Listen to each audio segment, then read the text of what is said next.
Hello student, कैसे हैं आप सब लोग। आज हम बात करने वाले हैं apparent weight of a man in a lift, जो कि एप्लीकेशन है न्यूटन्स लॉ ऑफ मोशन का।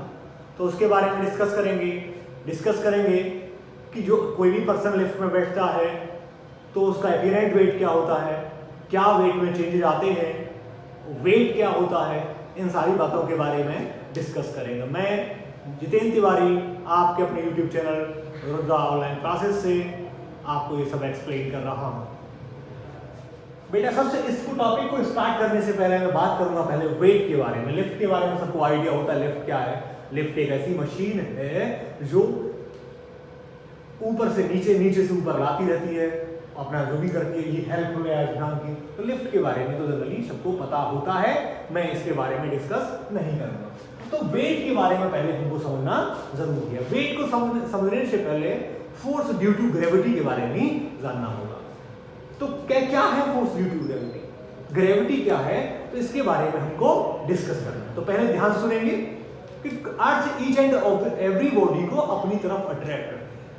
अर्थ क्या करती है, ईच एंड एवरी बॉडी को अपनी तरफ अट्रैक्ट करती है। जो फोर्स ऑफ अट्रैक्शन है, अट्रैक्शन फोर्स है, वो फोर्स ड्यू टू ग्रेविटी। वो क्या है, फोर्स ड्यू टू ग्रेविटी होता है, वही फोर्स। ओके बेटा, इस होल प्रोसेस को हम बोलते हैं ग्रेविटी। इस होल प्रोसेस को क्या बोलते हैं बेटा, ग्रेविटी बोलते हैं।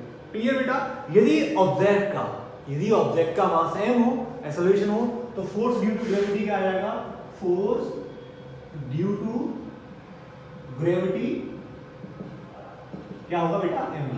हिंदी में बोलते हैं इसको गुरुत्व बल। हिंदी में क्या बोलते हैं बेटा, इसको गुरुत्व बल। एक्चुअली बहुत से लोगों ने बोला सर कुछ टर्मिनोलॉजी हिंदी में बोल दिया करिए, इसलिए मैंने लिखा। तो फोर्स ड्यू टू ग्रेविटी क्या है आपका, mg बेटा। ओके, अब जो भी बॉडी है वो किसी सरफेस पर रखी गई है। ओके बेटा, वो क्या रखी गई है, सरफेस पर रखी गई है।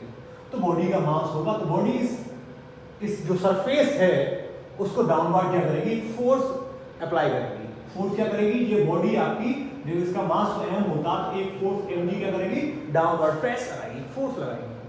ओके बेटा, क्योंकि अर्थ की नेचर है वो अपनी हर बॉडी को अपनी तरफ अट्रैक्ट करती है, फोर्स करेगी।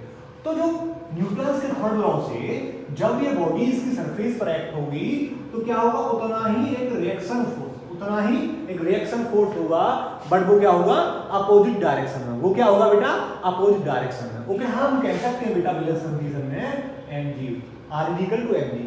तो जो आपका ये फोर्स ड्यू टू ग्रेविटी था वो क्या हो गया, अब इसकी रिएक्शन हो गया, इक्वल हो गया मैग्नीट्यूड में। और ये रिएक्शन ही क्या है आपका बेटा, वेट है। वो क्या है बेटा, वेट है। समझ में आ गया होगा, कोई भी बॉडी है सरफेस पर रखी गई है, सरफेस पर उसने वेट अपना फोर्स लगाया, फोर्स लगाने से उतना ही फोर्स सरफेस ने उस बॉडी पर लगाया जिसके अपोजिट डायरेक्शन में, न्यूटन थर्ड लॉ से। तो हम कह सकते हैं ये r = mg आ गया। और ये r आपका जो रिएक्शन है वही क्या है, वेट है। तो इस रिएक्शन से मोस्ट इंपोर्टेंट बात है, हम रिएक्शन के बारे में बात करने वाले हैं। इफेक्टिव जो फोर्स निकलेगा वो उसके बारे में बात करने वाला है, वही वेट होगा। ओके, कुछ कंडीशंस हैं, अब बात करता हूं टॉपिक के बारे में बेटा। ओके, बात क्या करने वाला हूं, टॉपिक के बारे में। पहला केस क्या है बेटा, कोई भी पर्सन है या लिफ्ट है, लिफ्ट स्टेशनरी स्टेट में है, लिफ्ट इन रेस्ट। क्या है बेटा, पहली कंडीशन क्या है आपकी, ये कोई लिफ्ट है, ये वेइंग मशीन है। ये क्या है, वेट करने वाली मशीन है। इस पर कोई पर्सन बैठा होगा, ये कोई पर्सन बैठा होगा। तो पहला केस क्या है, वेट क्या है, जो लिफ्ट क्या है आपकी बेटा, किसमें है बेटा, रेस्ट। किसमें है बेटा, रेस्ट। तो रेस्ट में लिफ्ट है तो एक्सेलरेशन क्या होगा बेटा, 0 होगा। एक्सेलरेशन क्या होगा, 0 होगा। Velocity 0, acceleration 0। तो हम एक्सेलरेशन 0 हो तो फोर्स क्या होगा, फोर्स 0।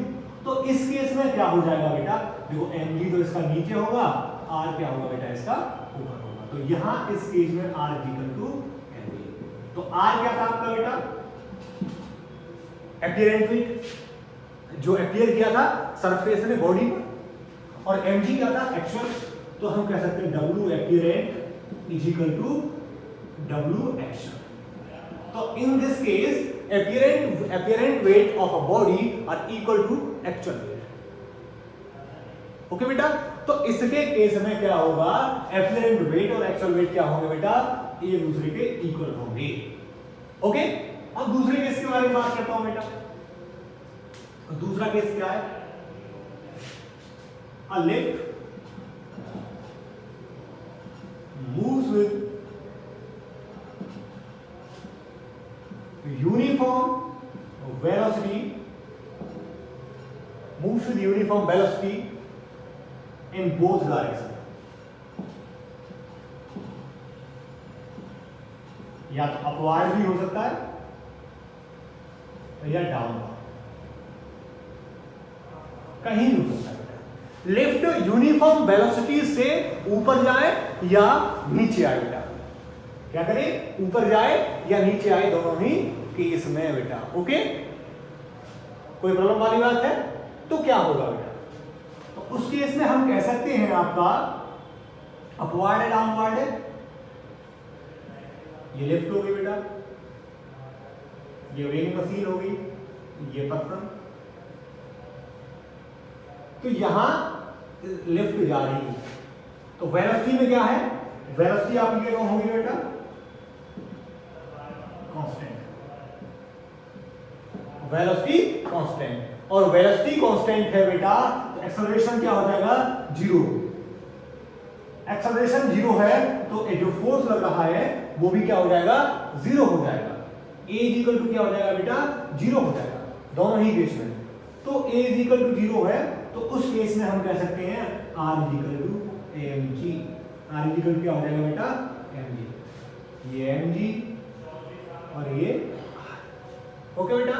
तो इस केस में डब्ल्यू एक्चुअल और डब्ल्यू अपीयरेंट तो दोनों क्या होंगे, इक्वल होंगे. ओके बेटा, यहां कौन सा केस है, यूनिफॉर्म वेलोसिटी से मूव कर रही है, अपवार्ड हो या डाउनवर्ड हो, तब एक्चुअल वेट होगा वो अपीयरेंट वेट पे इक्वल होगा, क्योंकि एक्सेलरेशन इन दोनों केस में क्या है बेटा, जीरो है. Is that clear. अब एक बात आगे ध्यान समझ लीजिएगा, बॉडी लिफ्ट क्या हो, रेस्ट में हो. क्या हो बेटा, रेस्ट में हो. दूसरी बात, लिफ्ट आपकी मूव कर रही हो यूनिफॉर्म वेलोसिटी से. किससे बेटा, यूनिफॉर्म वेलोसिटी से. दोनों ही केस में बेटा आपकी एक्सेलरेशन क्या होगा, जीरो होगा. दोनों ही केस में एक्सेलरेशन क्या हो रहा है बेटा, जीरो हो रहा है. एक्सेलरेशन जीरो है तो एफ जीरो होगा, और एफ जीरो है तो आपका जो R is equal to m g होगा. तो अपीयरेंट वेट और एक्चुअल वेट क्या होंगे, इक्वल होंगे. इस केस में उसके अपीयरेंट वेट पर कोई फर्क नहीं पड़ेगा. ओके बेटा, कोई दिक्कत वाली बात. जनरली आजकल ये मोस्टली यूज करते हैं, ये लेफ्ट में आजकल जो हमारे प्रैक्टिकल यूज है इसके बारे में ज्यादातर यूज करते हैं. ये फॉलो करती है जब यूनिफॉर्म वेलोसिटी से वो ऊपर जाती है नीचे आती है, जो प्रैक्टिकल लाइफ में हम करते हैं, तो दोनों केस में इक्वल होते हैं. बेटा आगे की बात करते हैं. अब ये भी तो पॉसिबल है कि वो एक्सेलरेटेड मोशन से अपवार्ड जाए, एक्सेलरेशन मोशन से डाउनवर्ड आए, तब क्या होगा. ये तो हमने जनरली बोल दिया, कांस्टेंट की बातें की. तो बात करेंगे जब वो अपवार्ड या डाउनवर्ड जाएगी तब क्या होगा.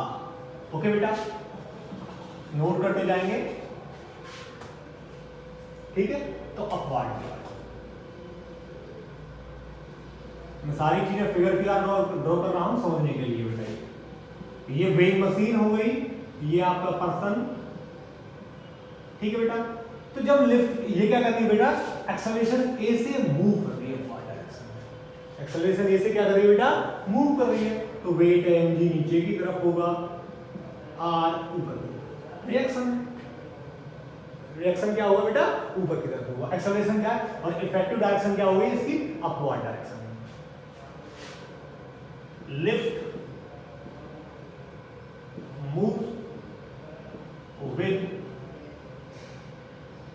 moves upward direction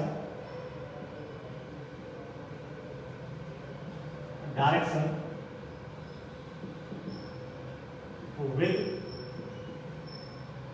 acceleration a.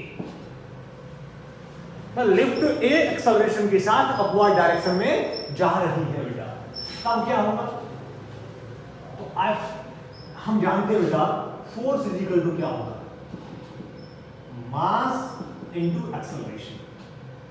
इस पर्सन का मास क्या है बेटा, m मास कंसीडर कर लिया। एक्सेलरेशन क्या है, इस एक्सेलरेशन से मूव कर रहा है, a है। अब जो फोर्स होगा उसके बारे में डिस्कस कर रहे हैं, इफेक्टिव फोर्स के बारे में। इफेक्टिव फोर्स बेटा डाउन वेट है वो डाउनवर्ड है, रिएक्शन है अपवर्ड है, और मोशन किधर है, अपवर्ड डायरेक्शन में। ऐसे समझिए बेटा, ये कोई ऑब्जेक्ट आपने बॉल ले ली, स्फेरिकल बॉल ले ली, mg नीचे की तरफ है, r ऊपर की तरफ है। ओके बेटा, r ऊपर की तरफ है और मोशन भी a से ऐसे जा रहा है। तो आप देख रहे हैं इफेक्टिव मोशन ज्यादा ये होगा, r ज्यादा हो गया, ये कम हो गया, तो हम इफेक्टिव लिखेंगे तो r माइनस mg। ओके बेटा, r माइनस mg, तो r इक्वल टू क्या हो गया, mg प्लस ma, तो r ब्रैकेट में m कॉमन लिया, g प्लस। ओके बेटा, तो इस केस में आप देख रहे होंगे बेटा, जब लिफ्ट ए एक्सेलरेशन से अपवर्ड डायरेक्शन में जाती है तो mg जो एक्चुअल वेट था आपका, एक्चुअल वेट में कुछ अमाउंट ऐड हो रहा है, कि किसकी वजह से हो रहा है बेटा, वो एक्सेलरेशन की वजह से। इससे क्या हो रहा है, इससे क्या लग रहा है हमको, कि वेट बढ़ा हुआ प्रतीत होगा, इंक्रीज लगेगा हमको। तो हम कह सकते हैं इस केस में जो अपीयरेंट वेट होगा वो एक्चुअल वेट से क्या होगा बेटा, ज्यादा होगा। इस केस में क्या होगा बेटा, अपीयरेंट वेट एक्चुअल वेट से ज्यादा होगा, क्योंकि इसमें कुछ अमाउंट ऐड हो रहा है, तब उसको इफेक्टिव के इक्वल आ रहा है। Is that clear? ये बेटा हमने बात की जब वो अपवर्ड डायरेक्शन में विद कांस्टेंट एक्सेलरेशन से जा रही थी। ओके बेटा, अब मैं बात करता हूं डाउनवर्ड के बारे में, बात करता हूं बेटा डाउनवर्ड के डायरेक्शन के बारे में। तो इसको आसानी से समझिएगा, कोई दिक्कत हो तो बताइएगा। केवल यहां पे डाउनवर्ड करे दे रहा हूं, डाउनवर्ड डायरेक्शन। ओके बेटा, लिफ्ट वही, लिफ्ट से समझने में आसानी होगी इसलिए लिफ्ट बार बार बना रहा हूं। ये पर्सन हो गया कोई, ठीक है बेटा, वेट mg नीचे की तरफ, इसका r ऊपर की तरफ। अब इस बार लिफ्ट क्या है, लिफ्ट मूव्स या lift goes downward direction with acceleration a। A acceleration से क्या हो रहा है बेटा, लिफ्ट डाउनवर्ड डायरेक्शन में आ रही है। लिफ्ट क्या आ रही है बेटा, नीचे आ रही है। अब बेटा नीचे आ रही है, वही पुराना फॉर्मूला बेटा, force is equal to mass into acceleration. Okay बेटा, तो ये तो m हो गया, मास m है, एक्सेलरेशन a। आप देखिए वही स्फेरिकल समझिए, mg r, इस बार मोशन कैसी है बेटा, तो इफेक्टिव फोर्स निकालना है तो ज्यादा ये होगा वेट और कम ये होगा, दोनों का डिफरेंस के बराबर होगा, तो mg माइनस r क्या होगा बेटा, mg माइनस r, क्योंकि मोशन कैसी है लिफ्ट की, डाउनवर्ड डायरेक्शन में है। तो यहां हम बात करेंगे r equal to mg minus ma, r equal to mg, m common लो बेटा मैं इसमें से, mg माइनस। ओके, तो आप देख रहे होंगे जो r क्या है आपका, r बार बार बोला मैंने, इनिशियली बोला था कि r क्या है, जो रिएक्शन ही है वो इफेक्टिव अपीयरेंट वेट है। जो अपीयरेंट वेट क्या है बेटा, आपकी r है। तो r यहां देख रहे हैं, r में से कुछ जो mg एक्चुअल वेट था उसमें से कुछ अमाउंट क्या हो रहा है बेटा, माइनस हो रहा है। जब कोई चीज माइनस होती है तो उसमें अपीयरेंट वेट जो एक्चुअल है वो कमी होती है, तो हम कह सकते हैं जो अपीयरेंट वेट है वो स्मॉलर होगा एक्चुअल वेट से। ओके बेटा, इस केस में बेटा जब लिफ्ट ए एक्सेलरेशन से डाउनवर्ड डायरेक्शन में आ रही है तब उसका अपीयरेंट वेट कम हो जाएगा एक्चुअल वेट से। तो इंक्रीज कब होगा पर्सन का वेट, जब वो ए एक्सेलरेशन से अपवर्ड जा रही होगी, डाउनवर्ड कब होगा, जब वो नीचे जब वो कम कब होगा, जब वो डाउनवर्ड डायरेक्शन में आ रही होगी। ओके बेटा, अब बात करता हूं, ये लिफ्ट है। अब बेटा ये लिफ्ट जब ये नीचे आ रही थी, जब लिफ्ट नीचे आ रही थी, जो रस्सी से ये बंधी हुई है, लिफ्ट क्या बेटा, ये रस्सी से बंधी हुई थी, तो ये टूट जाए, ये रस्सी क्या हो जाए बेटा, टूट जाए। रस्सी टूटेगी तो लिफ्ट नीचे की तरफ आएगी, तो इस पर एक काम, जो एक्सेलरेशन होगा डाउनवर्ड डायरेक्शन में, एक्सेलरेशन ड्यू टू ग्रेविटी क्या हो जाएगा, दोनों इक्वल आ जाएंगे।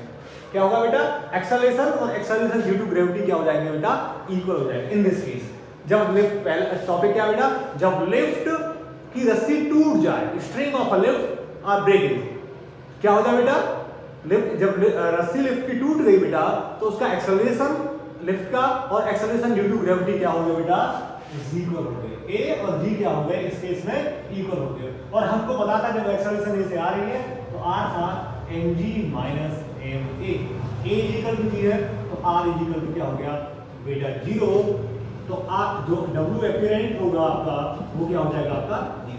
तो जब लिफ्ट की रस्सी टूट जाती है तो उस केस में पर्सन का जो अपेरेंट वेट है, अपेरेंट वेट क्या हो जाएगा वो 0 होगा, उसे वेट, इसको बोलते हैं वेटलेसनेस की कंडीशन। इसे क्या बोलते हैं बेटा, वो वेटलेसनेस की कंडीशंस। ओके, क्योंकि इसका जो अपेरेंट वेट है वो 0 है, एक्चुअल वेट कभी चेंज नहीं हुआ, एक्चुअल हमेशा mg रहा, एक्चुअल वेट हमेशा हर सिचुएशन में हर कंडीशन में mg रहा, पर अपेरेंट वेट क्या हुआ, चेंज होता रहा।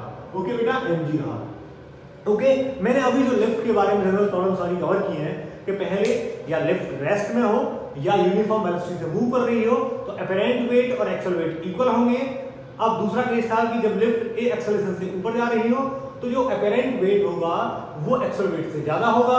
जब लिफ्ट ए एक्सेलरेशन से नीचे आ रही थी तो अपेरेंट वेट एक्चुअल वेट से कम होगा। और फिर लास्ट केस था जब लिफ्ट की रस्सी टूट जाए तो उसका क्या होगा, लिफ्ट की रस्सी टूटने से क्या होगा बेटा, उसका अपेरेंट वेट क्या हो जाएगा, 0 हो जाएगा। इसको बोलते हैं वेटलेसनेस की कंडीशन। ओके बेटा, तो एक न्यूमेरिकल लेता हूं, क्वेश्चंस लेता हूं, इस सारी चीजों के बारे में डिस्कस करता। एक क्वेश्चन है बेटा, वेट ऑफ मैन क्या है, जिसका वेट है 50 kg। कोई पर्सन था, पर्सन जिसका वेट क्या है बेटा 50 kg है, वो लिफ्ट में खड़ा बैठा हुआ है या लिफ्ट में खड़ा हुआ है, उसका एपिरेंट वेट निकालना है डिफरेंट कंडीशन में। क्वेश्चन ध्यान से सुनिए, कोई पर्सन लिफ्ट में बैठा हुआ है तब उसका एपिरेंट वेट निकालना है आपको, जिसका वेट क्या है 50 kg है। तो पहला है कंडीशन है जब लिफ्ट 4.9 मीटर पर सेकेंड के यूनिफॉर्म वेलोसिटी से मूव कर रही है, दोनों के अपवार्ड डाउनवर्ड, जब वो 4.9 मीटर पर सेकेंड के वेलोसिटी से अपवार्ड या डाउनवर्ड मूव कर रही हो तब उसका वेट क्या होगा। पहला condition move with uniform velocity, उसमें पहला केस लगेगा जो एक्चुअल वेट है वो एपिरेंट वेट के इक्वल हो जाएगा, पहले में क्या 50 kg रहेगा। दूसरा है बेटा 4.9 मीटर पर सेकेंड स्क्वायर से वो एक्सेलरेशन से वो ऊपर जा रही है, उसका एक्सेलरेशन क्या है 4.9 मीटर पर सेकेंड से ऊपर जा रही है, तब उसका वेट निकालना है।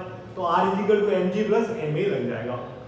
ठीक है बेटा, अगला है बेटा 4.9 मीटर पर सेकेंड स्क्वायर के एक्सेलरेशन से वो डाउनवर्ड आ रही है, mg माइनस ma वाला केस लगेगा।